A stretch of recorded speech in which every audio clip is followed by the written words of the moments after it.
Alrighty. Hello, everyone. I hope everyone can hear me. Okay, so you guys bear with me because I've never used this system before. So I'm excited because we have Jay Barnett in the building. Thank you so much for joining. How you doing? Thank you for having me.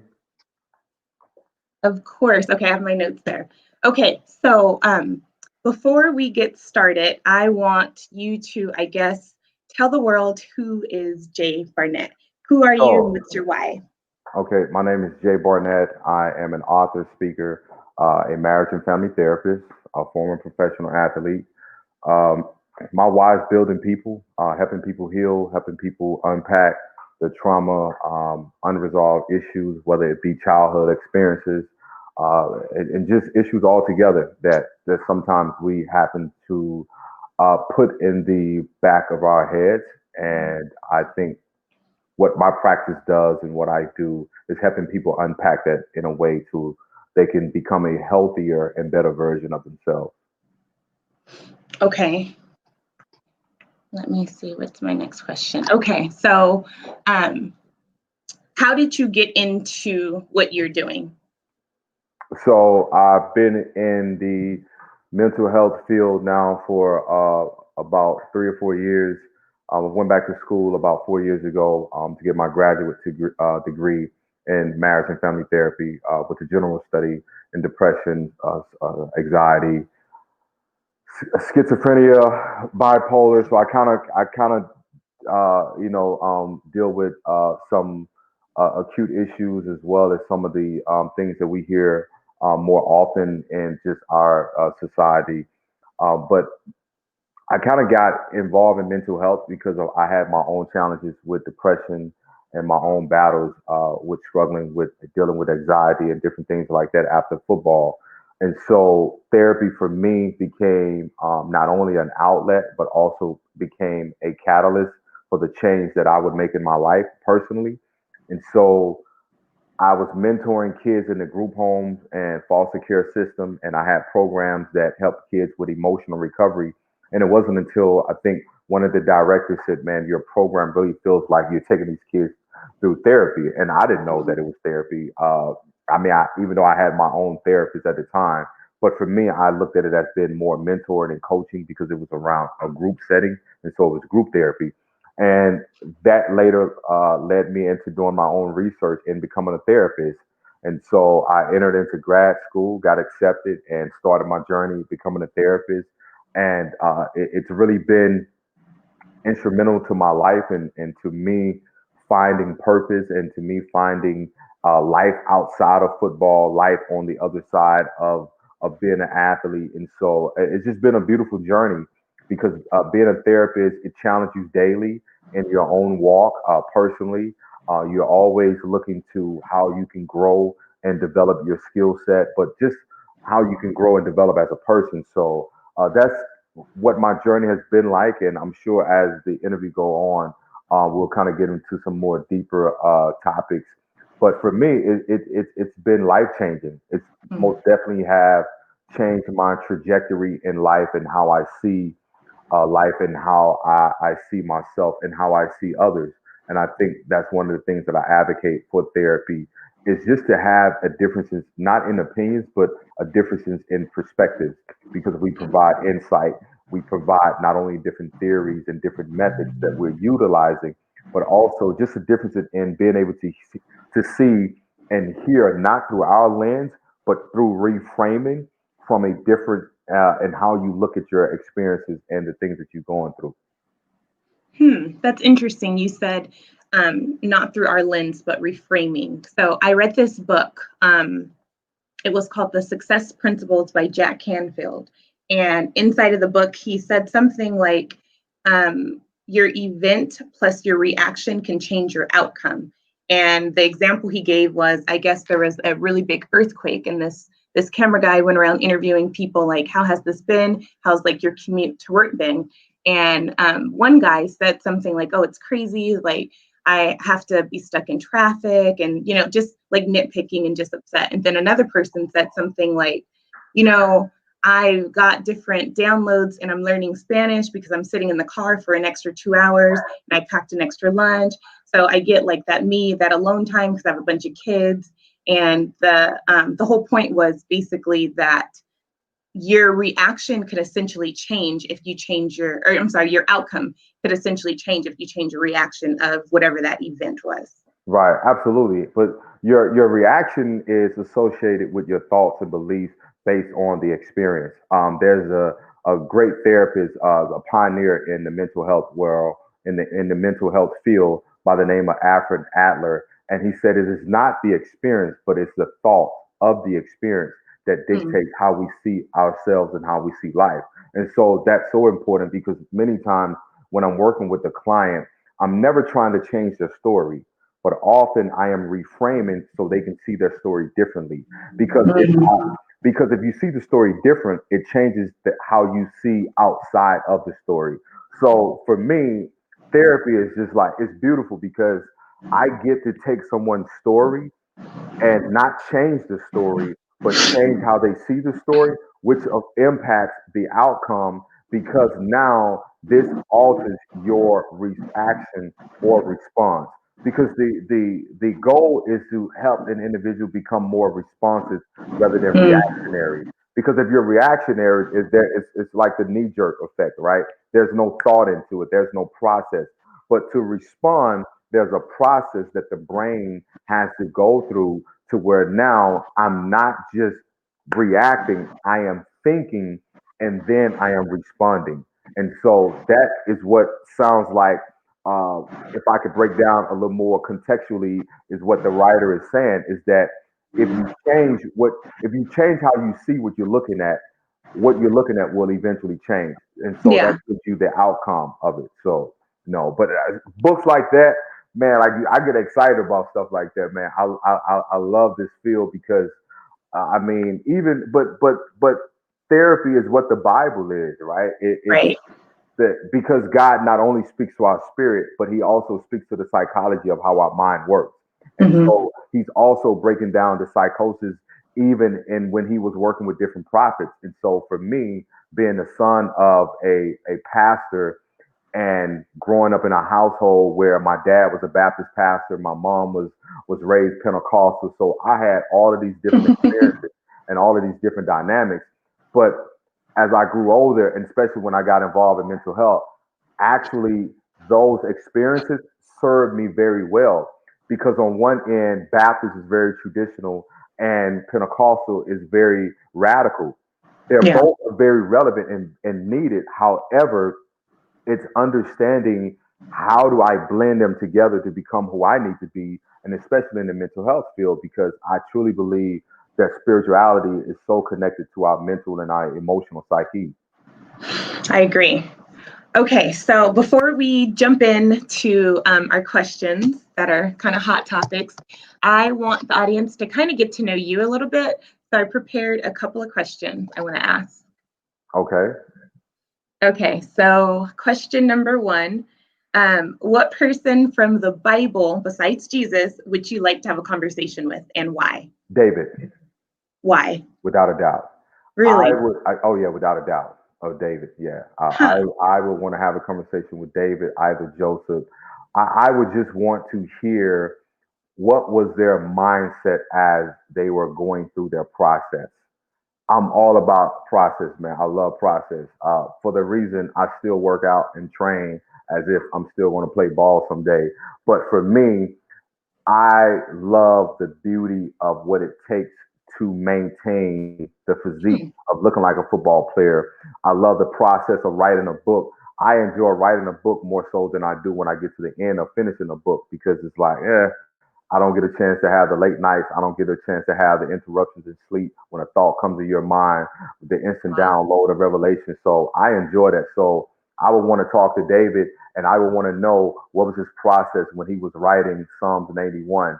You know, when he talks about he that dwelleth in Mm, the secret place of the Most High, like what was going on in your life? What led to, inking those words down specifically for that context of that scripture? So, yeah, that's who I would want to talk with, Joseph. I mean, David. And then wow. my second person would be Joseph. I for sure thought you were going to say like Solomon, someone who's all about like knowledge. I don't know why I just thought. Uh, and I'll tell you, it consider, now Solomon is a guy that I aspired and I love because I am a wisdom guy. Like I love the details of scriptures. I love the obscurity of context of different things. And so I love going deep in certain topics. But the reason I would want to talk with David, because to have a better understanding of Solomon, I need to get to know David because Mm, David is his father. So true. I love to go back to the root of things. And I think the only way that That you makes can sense. the only way that you can understand the fruit of a the only reason that only way you can understand the fruit is you gotta have a conversation with the tree first. So I like yeah, that. yeah. Okay. Next question. Okay, this one's kind of fun. So, what superpower would you want and why? Fly. Really? Why fly? I would love to uproot and just go the drop of a dime. Nice. Yeah. If I had a superpower, I would love to fly, just travel, man. Mm, I have a fascination with eagles. I love eagles, and I love eagles because they get to soar. And hopefully one day I skydive. That's my next thing whew. that I want to do is I want to skydive. Like I want to know what it feels like just to be free falling. Like I want to know what that's Wow. like. You're on Yeah, your own with that one for yeah, sure. yeah. Okay, next question. What would you tell your younger self? Be patient and go through the process. Hmm. Yeah, be patient, man, and embrace the process. I think one of the things that we often do when we're young is we want to rush to get to this place that society or our families or someone has told us that we need to arrive at this place by 25. You need to be married with kids by 30. You need to have $1 million in the bank by 35. So I would tell myself, man, embrace your process, embrace your journey, and hold on because it's a hell of a ride, man. Okay, so looking back at if you can look into the future to where you are now, is this where you thought you would be? No, it's not. I most definitely did not think that I would become a therapist. I did not think that I would be writing books and speak it. Now, I did know that I would do something great. I always knew that. I knew I was going to do something that was going to be a game changer to this society. I knew that ever since I was a kid. I had this inclination. I had this vision from God. God was dealing with me at a very young age. My mother always told me that I was going to be great. My name would be great in the land. My father always told me that I was different. So my parents, despite their issues and them not making it and divorcing after 15 years, as individually, they both gave me something that I was able to hold to that I knew that I was going to do something great. I didn't know what that was. So I knew that either it was going to be football because my dad was a hell of a football player. He was a phenomenal athlete.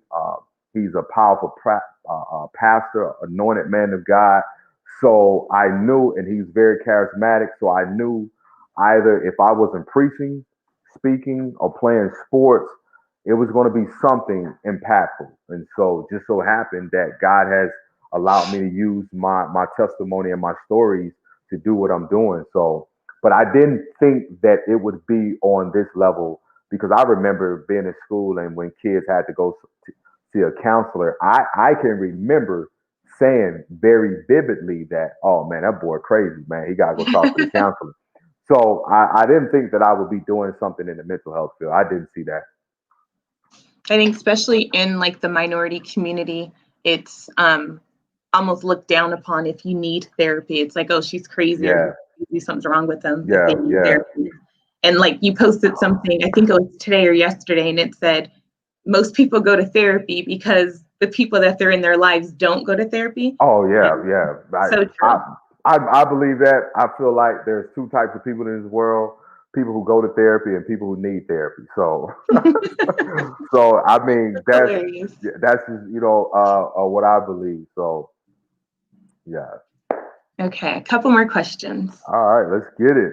Okay, what is your favorite book in the Bible? Favorite book in the Bible, I would say Ecclesiastics. Hmm. Yeah, Another Ecclesiastes. one. Def would not have it. I would have thought Proverbs. Yeah, Ecclesiastes. Yeah. Why? It is a book about life. It is a book about death. It is a book about time.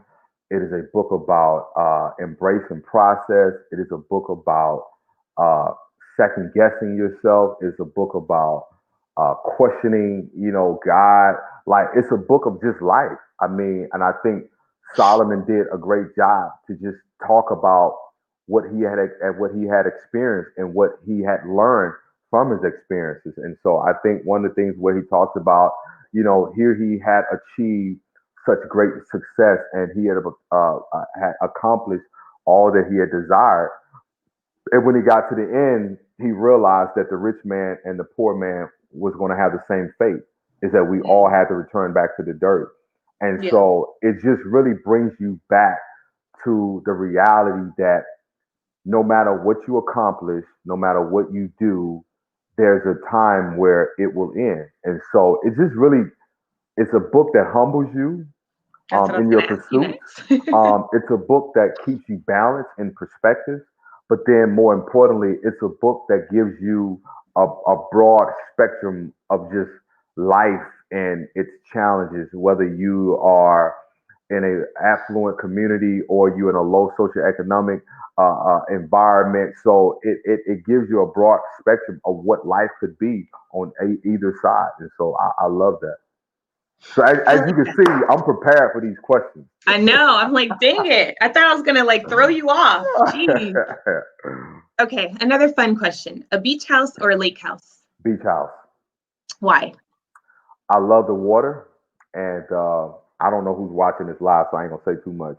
But so there's a place that I'm in the process of getting. That's why I'm saying I don't know who's watching this, but I'm in the process of getting acquiring a place that is on the beach, and I'm excited about that. And Nice. so that's just awesome to me. I love the water. I love the beach. Always have, and yeah, it's just the beach, the ocean speaks to me more so than a lake. Yeah. I feel like an ocean has depth and Hmm. has these. The ocean carries this volume of life that the lake will never get an opportunity to possess, and Yeah. so that's just something that I love. So yeah. Well, I will say this, wherever that beach house is, it's not going to be better than the one I sent you. Oh man. Oh God. And you know what? It I won't. won't contest it, but it's pretty close. But if you're living on it though, I'll be jealous. Yeah, yeah. So Okay. So last question. What is one quirky thing that most people might not know about you? I'm a prankster. Oh, really? Yes, I love to play pranks, man. I love to play pranks. I prank my mom all the time. It's easy, and so my dad and we sound alike, and so I never forget. I called my mom, and I was pretending to be my dad, and I had my sisters on, and my parents they've been divorced so long, so. And the prank was really like I was pretending to be my dad, wanting my mom back, and Oh, so and my mom was just like, so my dad name is Jimmy, and so I call my mom. My mom name is Mary, and I'm like, hey Mary, and she's like, hey Jimmy, what's going on? I said nothing. So I asked her, I said, where the kids at? She said, I don't know, they somewhere around here, and she was going along.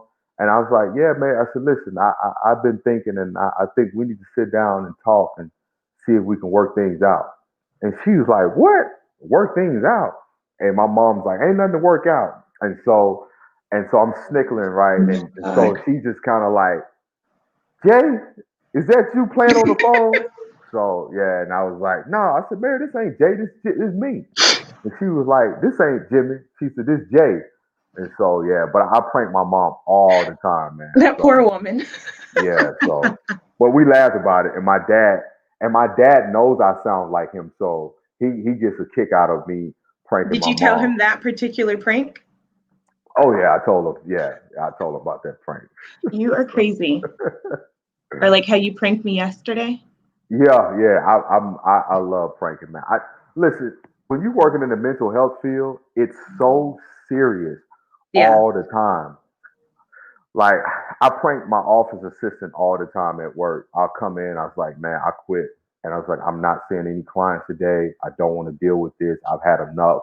You guys can have this. And I'll walk out of the office and it's like, Jay, no. What can we do? And I was like, I'll come back in. I was like, all right, I done quit, but I don't want to be here. But and they laugh and it's always like, Jay, why do you do us like this? But I do that because, the field is so heavy. It's so heavy. Yeah. And the majority of the cases, and especially right now during this pandemic, during this time where there are so many social things that are going on, man, it's a lot, man. So, when I'm not working, man, I got to keep it light Yeah. because the moment, whether I'm doing telehealth, seeing a client from here, from my home office, or whether I go into the practice, it's always, a brace where you got a brace where it's like, man, it's like when you sit down in that office and you close the door and the client walks in, man, you don't know what you're going to hear. And when I put these headphones on for a virtual session, man, you don't know what you're going to hear. So it's a lot. Yeah. So I mean, I prank my sisters. Like everybody gets it. Everybody gets it. No one is Yeah. safe. That's funny. No one is safe. Okay. All right. So we are going to move into some questions that we have. So as you guys know, the audience, I'm an identity coach and I get a lot of questions about Hmm. sex and celibacy and abstinence. And I know my thoughts and my girls know my thoughts, but I thought it would be amazing to have a man's point of view just because, and not only just a Christian man, but a therapist, just because I believe our views on it might look a little bit different, or at least you might have a different insight on it. So I want to read a verse and then I just have a couple of questions I want to ask you. Okay. So because we're digging into the Bible, I'm going to say a really quick prayer. Okay. Awesome. Okay. Lord, Father God, we thank you for this time right now. We thank you for just being in the center of us, Lord. I pray that whoever is supposed to hear this call, whoever's supposed to hear this thing right now is on the call, is listening. Lord, I just pray that you allow me, Markeisha, to just tap out and allow your Holy Spirit to come in. I just pray that the rest of this is spirit-led and it's what you have versus my will or Jay's will. I pray these things in your name. Jesus, we love you. Amen. Amen. Okay. So I'm going to read 1 Corinthians 6:18 and 19, and I have the NLT. Okay. Okay. So it says, run from sexual sin. No other sin so clearly affects the body as this one does. For sexual immorality is a sin against your own body. Don't you realize that your body is a temple of the Holy Spirit who lives in you and was given to you by God? You do not belong to yourself. Okay. So that's the verse. Now I have a couple of questions. First off, can you explain what that verse means to you? Well, the verse is Paul was talking to the church of the Corinthians and telling them to remain from sexual sins. And he was talking about what sexual sin can cause and how it can affect the body, and not only just the body physically, but how it can affect the body mentally and also affect the body spiritually. Now, when you're looking at scriptures, when you're reading scriptures, you have to take a look at the context from when the scriptures were written in those times. So he was speaking to the Corinthians, who I perceive were a group of single people. Because if these people were married, you're not having the same conversation, correct? So in this context, he was advising them on keeping their bodies because he later talked about being married. He talked about it's better to marry than to burn. So the context in which he was sharing was for them to hold sacred their body and that their bodies were not their own, and by them being single, that their body belongs to God. And so that's the context in which that he speaks of that scripture and the context in which he's using that for the body that he was speaking to at that moment. And the body meaning the group of people, the Corinthians, the church of the Corinth is what the scripture speaks of. So that's breaking down in what he was sharing with them. Now, Your question. And I just want to even add that Corinthians, I guess back then was like the Las Vegas, like they were like Yeah, hot messes basically. yeah. Well, the Corinthians were church people. So That's true. let's just keep it all the way a buck. They were church Right. people. Right. So, sometimes we have the notion to think that the world is indulging in these type of behaviors.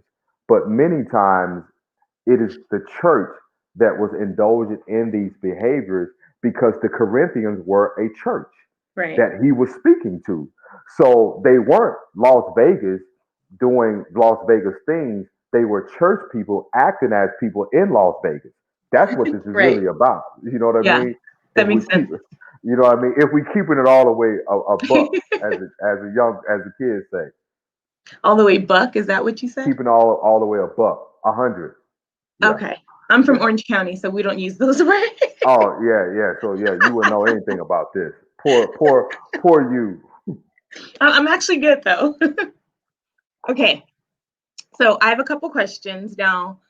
I'm just going to jump right into them because they're a little brash, but I'm like, you know what? We just need to discuss it. So, my first question is thoughts on masturbation. Is it sexual immorality? So if you're looking at masturbation, right? If you're looking at masturbation from biblical context, right, which is pleasuring of yourself, self pleasure, it is sexual immorality in that context. Now, outside of the biblical context, masturbation is a natural thing. Here's what we have to do a better job of, and when I tell people, I am not at will to tell someone what to do with their bodies, meaning that I'm not going to tell somebody to or not to.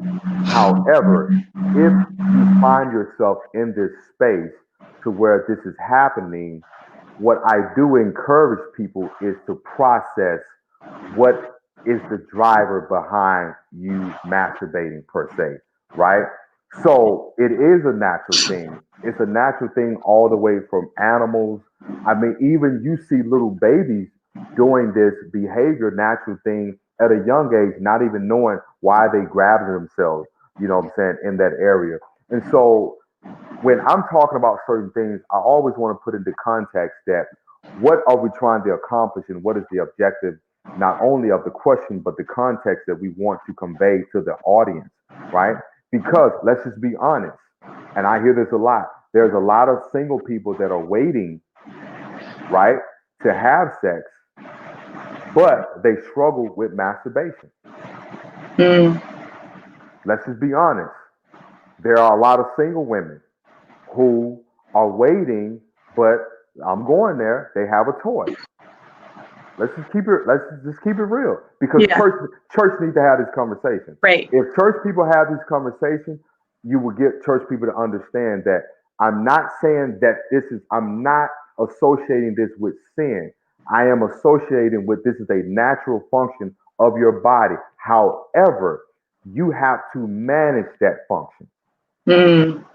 That is the key. That is what we're not teaching people. We're not Yeah. teaching people how to manage this because guess what? People were masturbating before you and I got here. They're going to do it after because it's a natural function. So, Right. therefore, I have to ask the question what leads to this?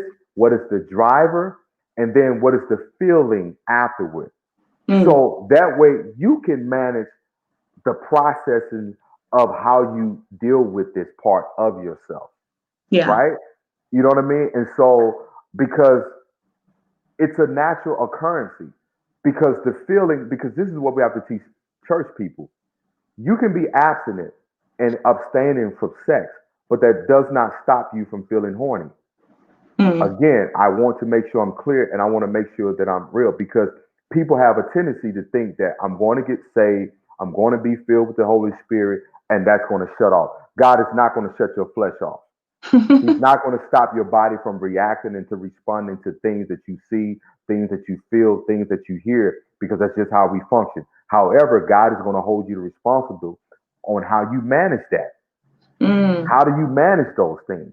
Yeah. You know what I mean? And management means that if you know that something takes your mind to a place then you have to be a good steward over to say, if I know this type of music makes me think about that and I am abstaining from that, then I can't listen to Tank.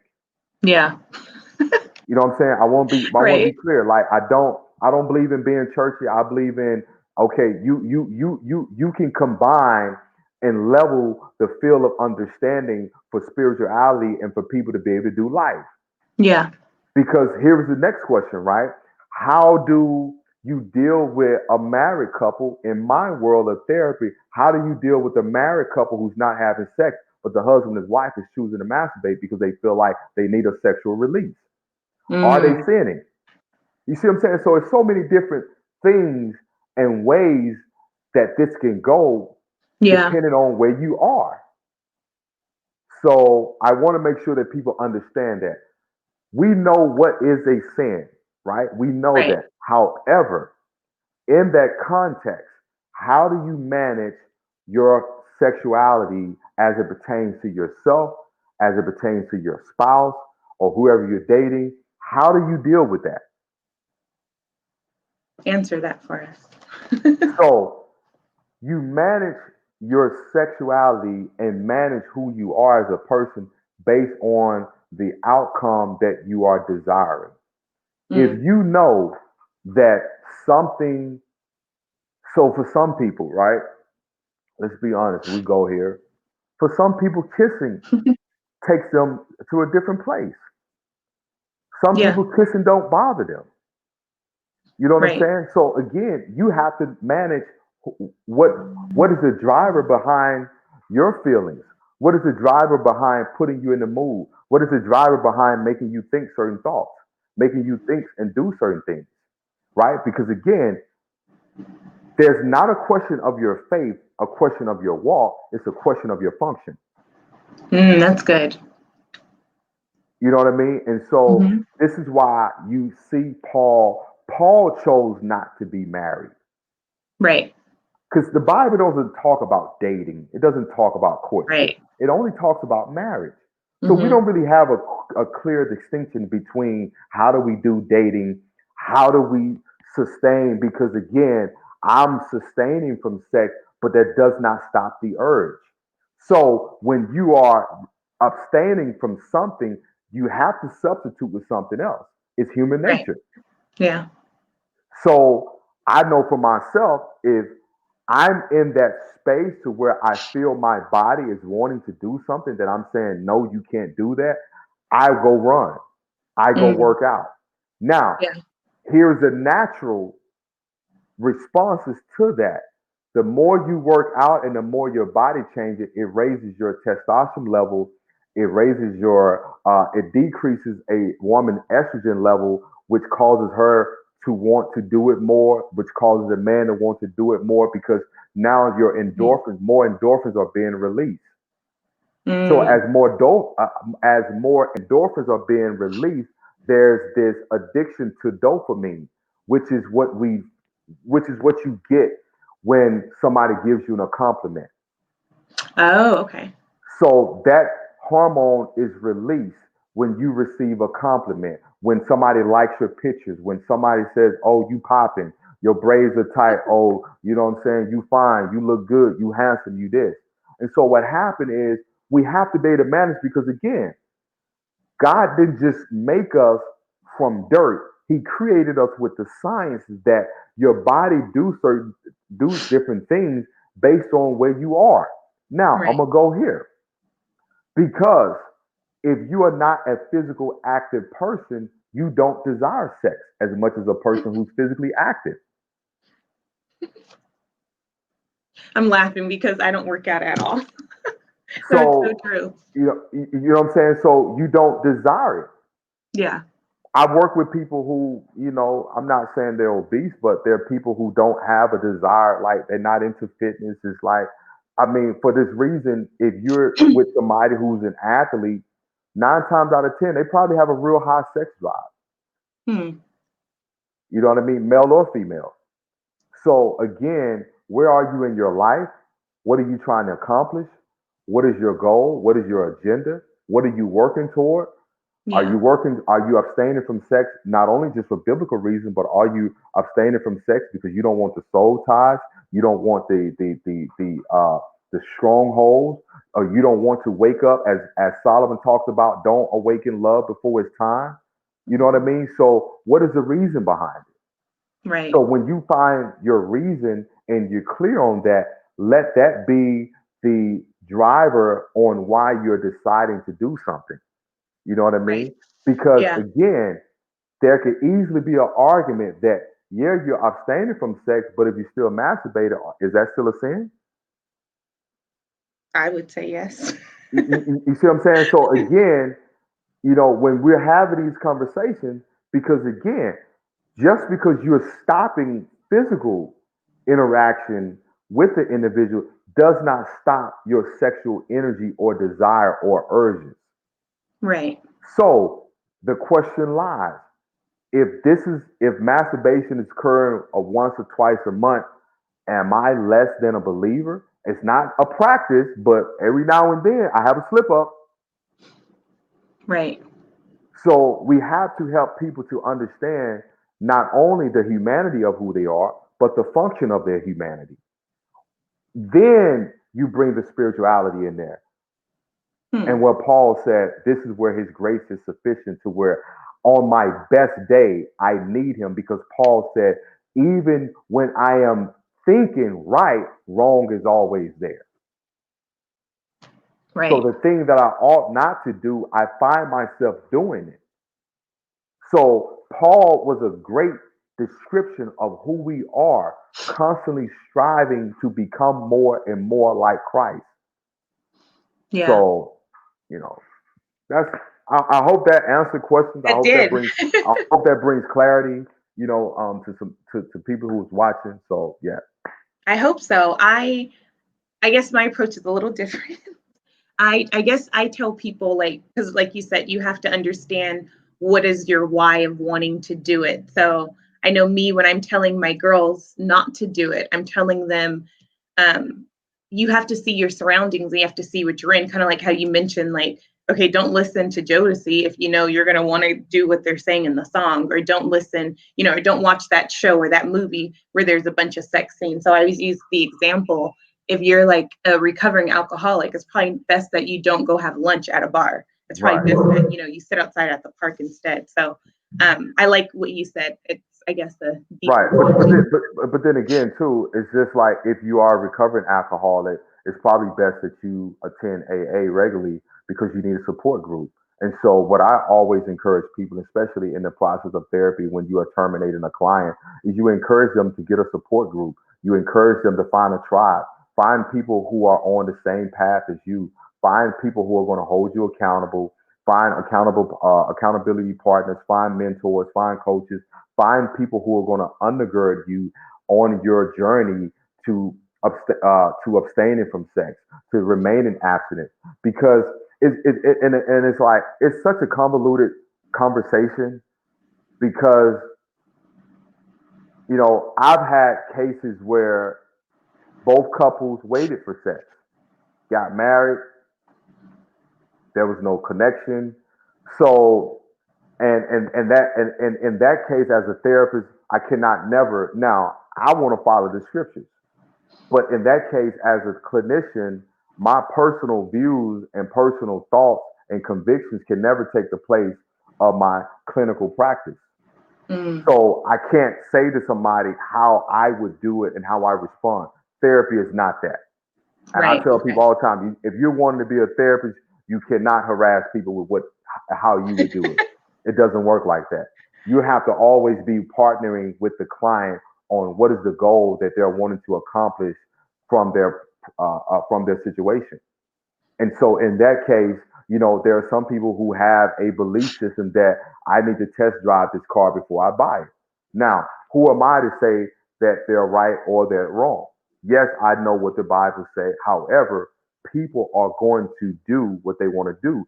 So in Hmm. that case, my advisory or advisement to that person is understanding that once you move in a sexual relationship, you both need to be responsible even as married couples. Yeah. Because I've seen married couples again who abstain from sex, they wait, they get married, wife is not pleased, husband is not satisfied. You got a whole nother issue on your hands. You know what I mean? Because I think what people realize is this: marriage has spiritual principles involved. However, it is a natural practice. So you can wait for marriage based on your biblical beliefs, but that does not equate that you're going to have a successful union because Mm, you're taking people from two different walks of life. We can both believe in the same God, but have totally different functions for how we do life. right. So when you are having these conversations with individuals, especially women, especially men, it's important to not only share your view, but also to hear someone else's view as well. And I think what happened is that we harass people with our ideas with the fantasy that we created in our head. Mm. Well, I'm going to marry this man of God. He's a pastor and everything is going to be great. And then you realize, you know, he out there, he wanted a freak. And I'm just being honest because church don't Right. talk about this. I tell Yeah. you this, 70% of our clients are from the church who come Yeah. in with real life issues and Yeah. they're trying to work it out from the Bible, from the scriptures. However, the Bible was placed here as a tool and as a guideline, and it was placed here as the word I'm looking for. I can't maybe come back to me, but it's placed here as a tool. So with that tool, you learn how to utilize that tool according to the dynamic of your situation. Because Right. if you have two people here that they love God and they feel that they're equally yoked spiritually, but sexually they're incompatible. That's common in church. I've heard. So, as a therapist, do you recommend, because I know obviously churches say like do like premarital counseling before you get married and stuff like that.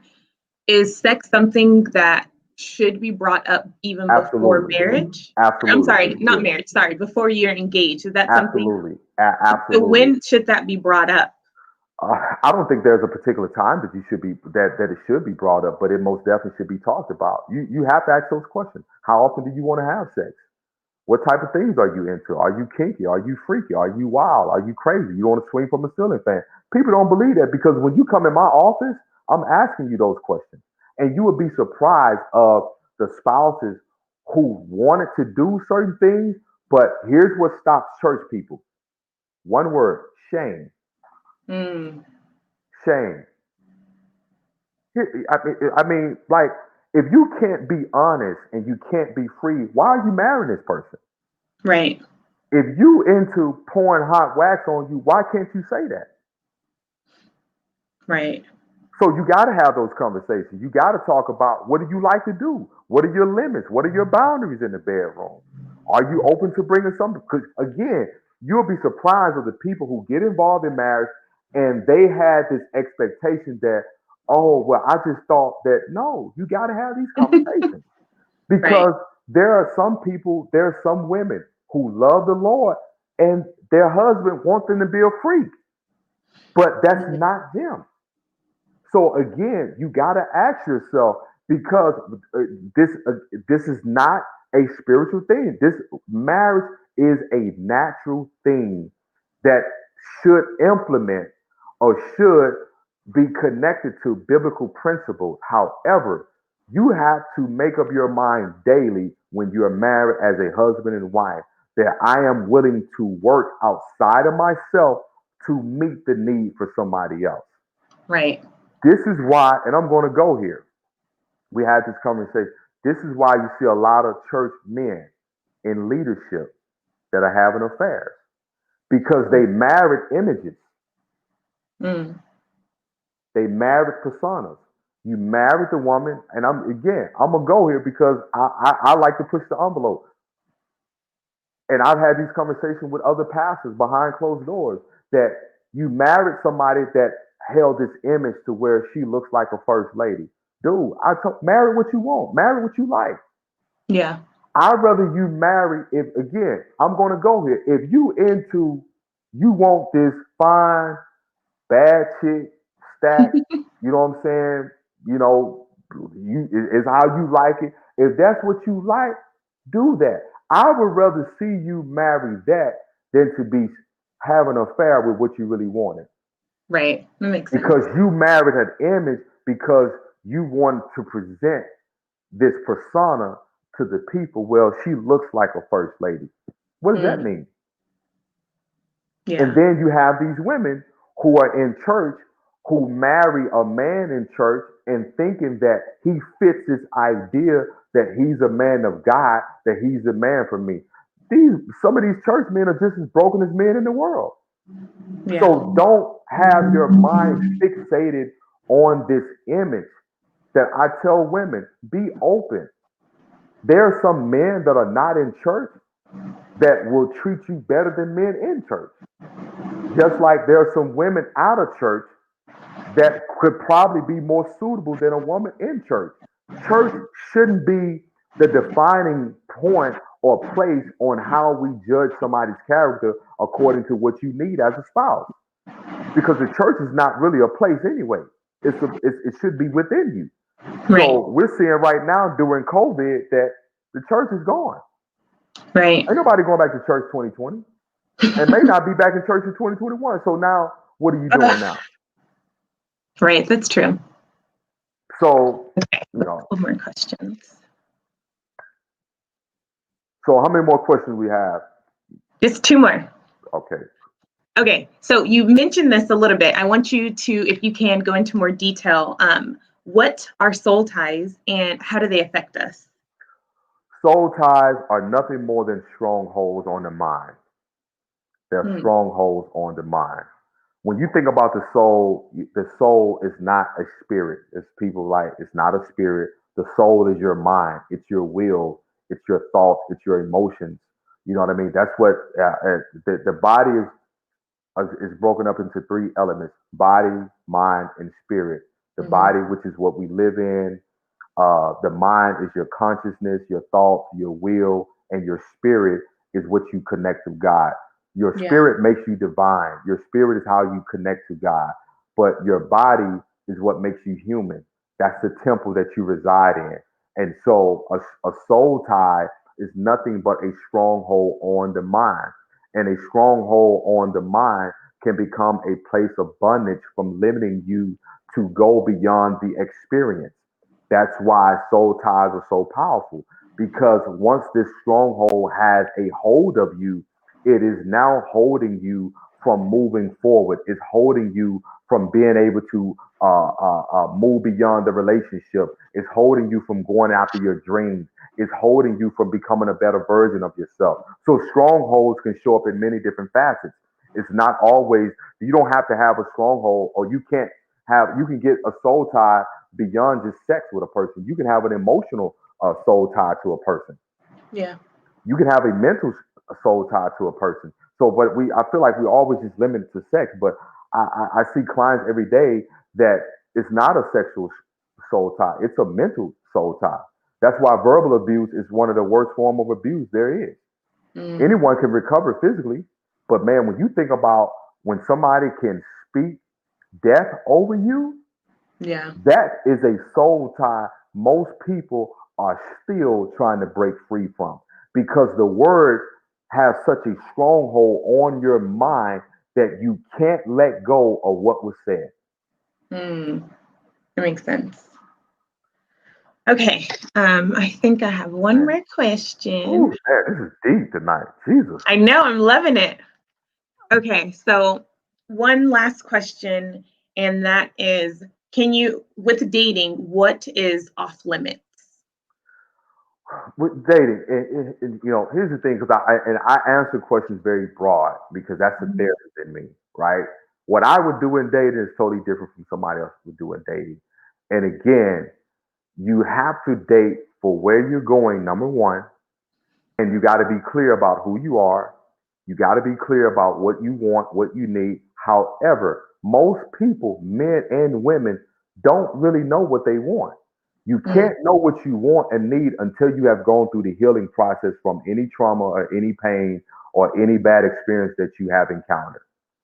Until you've done that. Other than that, you're chasing a fantasy. You're Hmm. chasing an idea. Because we romanticize about marriage, we romanticize about relationship.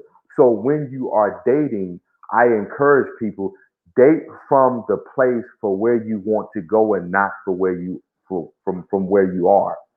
Because if you're dating from where you are, you'll always choose people for the moment and not choose people for the journey. Oh, okay. That makes sense. So again, because if you're dating Jay in 2020, I guarantee you, I'm not going to be the same Jay for 2021. So you Mm. have to date people that are growing, doing their own self work, their own self healing, and they have experienced their own self emancipation within themselves. Because if I'm not dating on that level, I am always going to be at a place where I'm going to be stagnant, not in just life, but even in my relationships. So when people come into my office, I always ask them, why did y'all get together? Why are y'all married? What do you see in her? What do you see in him? What makes him the right person for you? What makes her the right person for you? Again, these Right. are questions that you got to ask yourself. So when you can ask yourself these questions, this is how you set your boundaries in dating. So I always hear, especially when people are teaching women, they say don't date potential. So what are your thoughts on that? I agree with that, but I would tell the same thing to men too. And I think Yeah. we make it so one sided, but I'll say that to women, to men too, because I've dated women who had much potential, but nothing never manifested from it because potential is what it is. And I think so many times we only associate that with women and men and not men and women. There's a lot of women who have that are potential, but it's never going to manifest anything. Yeah. So I always tell people, look at where somebody at and look at the behavior that they're exuding in their life as a single person. Mm, okay. That makes If sense. if that person is not committed to their own self growth and development, I would encourage you to date that person. Because if you're the same person, Muhammad Ali says, if you see life at 50 as you did at 30, you just wasted 20 years. Wow. Yeah, that's crazy. So when you're dating people, it's important to ask certain questions. Who were you 10 years ago? Who are you today? Because that's going to tell you. Like when I hear people says, man, I've been the same person, man. I ain't changed, man. I'm still me, man. That's scary to me. Yeah. Like that's not even somebody I want to be friends with. Right. None, I can keep it all the way real. None of my homeboys are the same men as we were when we met 10 years ago. Mm, Everybody has done this. Everybody. Personally, career wise, relationship wise, mental wise, all of our conversation have changed. All of our conversation have changed. But we all were committed to our own journeys of growth and development. And you can right. see it, right? Like my boys saw me enter into grad school. They saw me Mhm. graduate. They saw me become a therapist. I saw my best friend start come out of the NFL, go through his process, and start his youth football league with 10 kids, and now he has over 300 kids. I saw my friend go from having one contract to now he has several contracts as a software engineer. I saw my other friend go back to grad school and become a physical therapist, and now he's evolving to where he's become this influencer. Like it's growth all the way around me. Yeah. So for a woman, I look for the same thing in a woman. Have your friends grown, or are y'all still having the same conversation? Right. So you can tell a lot about a person by what they talk about. That's true. And if we learn how to date, how we converse, it'll change a whole lot of things. Because how many times we have said, I don't want to date that type of person, but we end up dating that type of person. Most time we don't date how we talk. Hmm. So we date the opposite. Yeah. And many times we're dating the opposite because what we believe has not matched what we say.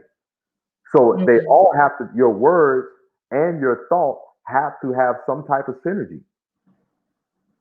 So if you want to date somebody who's on the path of purpose, if you want to talk about dating somebody on the path of purpose, why date somebody that don't know what their purpose is?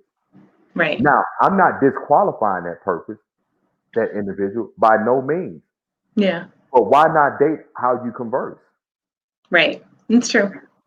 And so, but the reality of it is that church folks, people in the world, like people are not honest with themselves. Like I mean, I see I it every agree. day. This is why I love what I do because I challenge people in that, and they feel safe to like, you know what, Jay, man, I haven't been honest with myself. Why are you accepting less than what you want? Hmm. But when your belief system does not match how you're thinking, you'll always have less than what you imagine. Right. And that's how so many people end up in relationships that they thought they would never be in. You see so many women who are doing exceptionally well in life. I see this often. I have a group of ladies that I'm connected to, and we have conversation often. All successful women, and she said to me, and I said, "Here is the challenge that I see." She asked me, "What is your opinion, Jay?" I said, "Here is the challenge that I see from so many successful women, even the women who I'm doing me, I'm on the road to purpose, and I'm on the road to empowerment." I said they make great decisions with their careers, but they make poor decisions in their love life It's so true. because many times in order to get to where you need to go, you have to date somebody who don't see as you see. So, Mm. and that's humbling. That's humbling What because does that look like? when that has been, you have been the driver of the conversation, especially when you dated men beneath you. And I'm not Mm. saying that he's beneath you literally, Yeah. meaning beneath you in his thinking, where you have dated someone, I'll get a little more technical, someone that's not vibrating on your frequency level. But then you find somebody that's on your level, but also challenge your perspectives. Mm. So it becomes a battle and it becomes a war because here's what happens. You can't control this. See, when you date down, man or woman, you can always control when you date down. Right. Cause again, you're probably dating somebody that knows that they're out of your league, and you're dating somebody that you can pretty much pick up and put down whenever you feel like it. Yeah. So you dictate what's the outcome.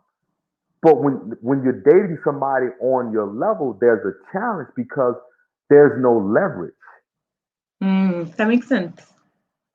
I'm and like, most woo. women and most Okay. and most women look for leverage. Yeah. You're looking for leverage because to date a man that's really leading you, meaning that you got to give up your will. Mm. Not give up your freedom, but your will. Because true submission is not control, but it's for protection. But when you are used to protecting yourself, you don't know what real protection looks like. So you interpret it and see it as a form of control. So you make that look like, or you make this look like what that was. Right. Wow. That's good. Okay. I've never, I guess, heard it explained like that. I'm like, whew.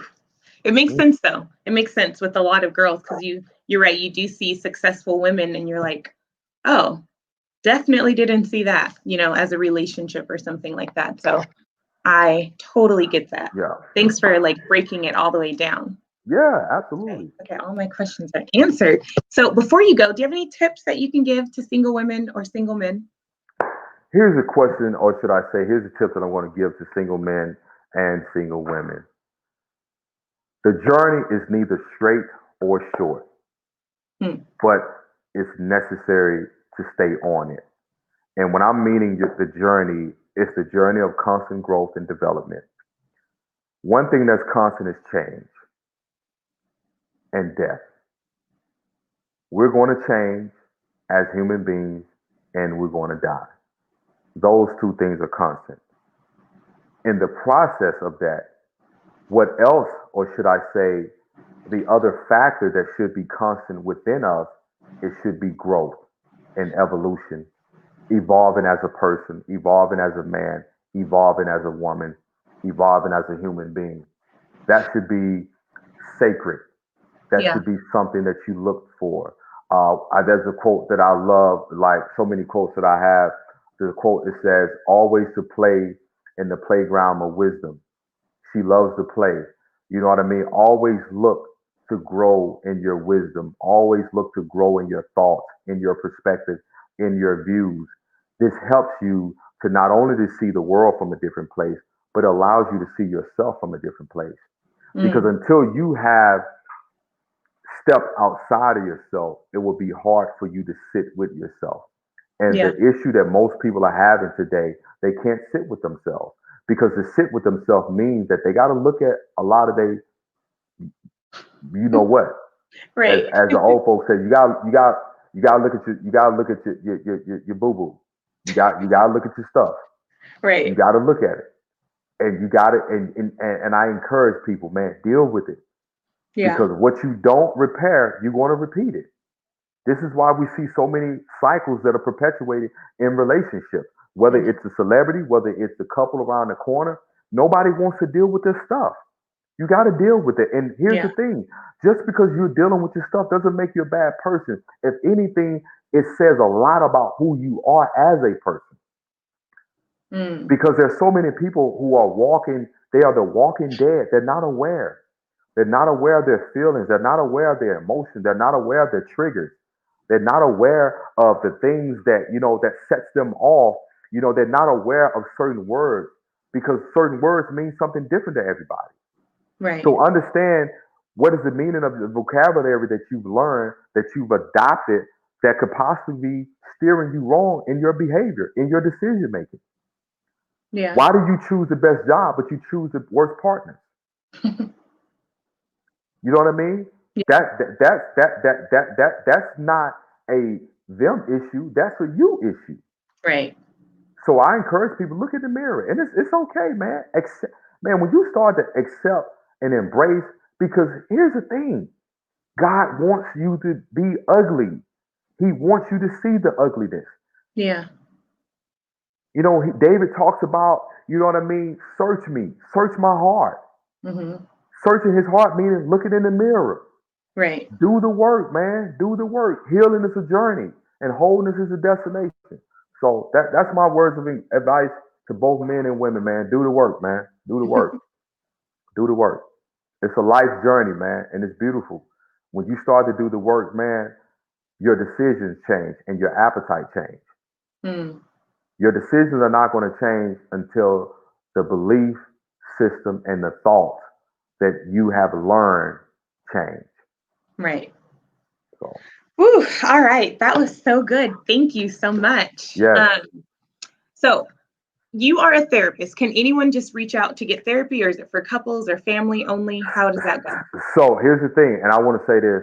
So I do have an online coaching site, kjbcoaching.com, where I do individuals, couples, group coaching.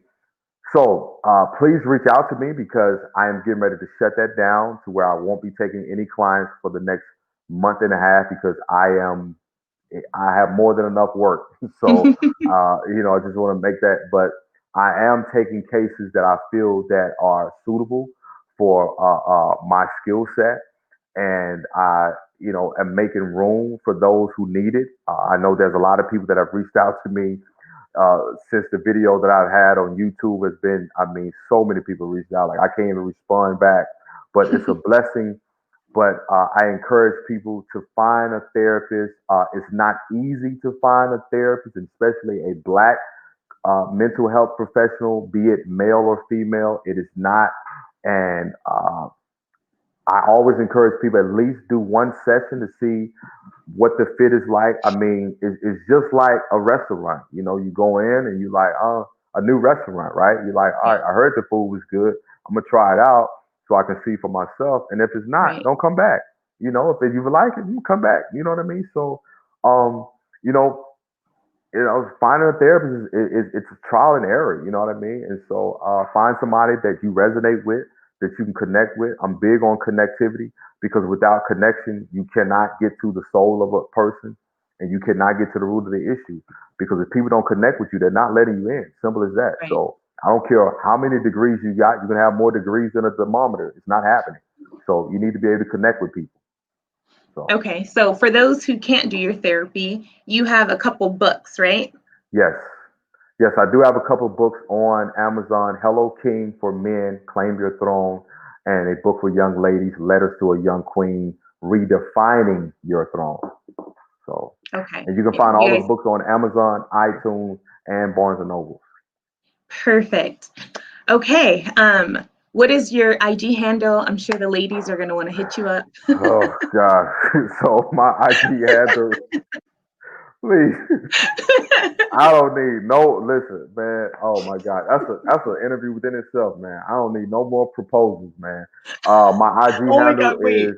my IG handles is King Jay Barnett on Twitter. I don't use Snapchat, but Facebook and Instagram. So You know yeah. I want to hear about these proposals, right? Oh my gosh, man. These DMs, man. It's like it's the emails. Like my office called me. What's today? Thursday, Tuesday night, and said, "What did you say on this podcast?" I didn't. I was like, I thought I said something bad. I was like, I don't know. They said the phones would not stop ringing at the office, and emails from women all over, man. So I'm dead. I'm not a person. I'm not big on attention. It's not even flattering to me because it gives me anxiety. Like, I Okay, so get it. don't slide in his DMs. You know what I mean? It gives me like I literally it gives me anxiety, man. Like attention gives me anxiety. I mean, I get it that I'm a single black man, no kids, intelligent, You're a unicorn dark to the dark Black community. I mean, dark. As